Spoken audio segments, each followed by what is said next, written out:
6:41 now to the rebound Milwaukee and a focus on our local economy. From sports without fans to restaurant closures, downtown Milwaukee certainly took a huge hit because of the pandemic. But a major announcement this week could have an enormous impact in downtown on the growth and development of that area. We, of course, are talking about Giannis Antetokounmpo signing that 5-year Supermax contract.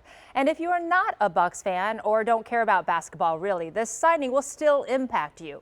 We want to bring in Editor-in-Chief Mark Kass with the Milwaukee Business Journal to talk more about that element of Giannis staying in Milwaukee. And Mark, always good to have you. Thanks so much for waking up early with us. Of course, always good to be here. Well, so let's talk about the impact that Giannis will have. You know, you and I have been, all of us have been around forever, right? We remember the time when nobody came to watch the Bucks. They always came to watch the superstar on the other team. And so now we have that guy that people want to see. How does that impact everyone? I mean, this is huge because it helps them and it helps really everything around the arena. I mean, it's nice for them because it's going to sell more tickets, of course. It's also going to sell more sponsorships. It's going to help them internationally with sponsors. So it's really, really great for the team. It's also great around the arena. Think about all the energy, all the people. You know, everybody remembers a couple years ago when we were in the Eastern Conference Finals. You had thousands of people around there eating in the restaurants, at the retailers, shopping at the stores. It was just a great energy. So that's really going to help the area. Having him here for this time is really going to just include that and be great for the city.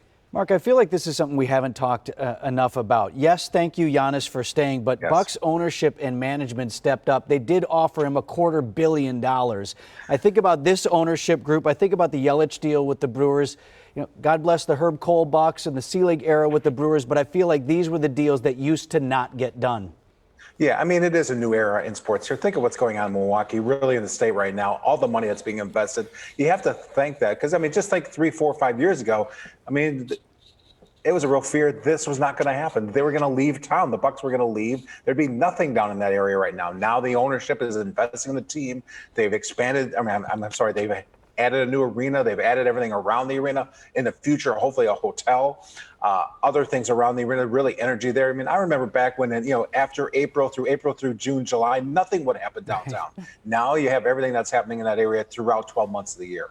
So let's hope we get to a point where we can be at the games again, Mark. So let's talk yet a really interesting feature in your new paper, or online paper, but about hotels, 3 hotels opening at this point right now. And I thought the word campus was really interesting. What is going on with that? Yeah, I mean, it's 3 hotels right in the middle of downtown, opening earlier this week. What's kind of unusual is, 1, because it's opening now and we're obviously in the midst of what's going on, but 2, it's 3 hotels that are kind of connected. So you have kind of a thing there. They can share services, offer, you know, help each other out, you know, have things. So, I mean, it really works. It'll be interesting to see, though, how many people will stay there. I think this is kind of a trial run to see how things get going, kind of allow them to get up and running.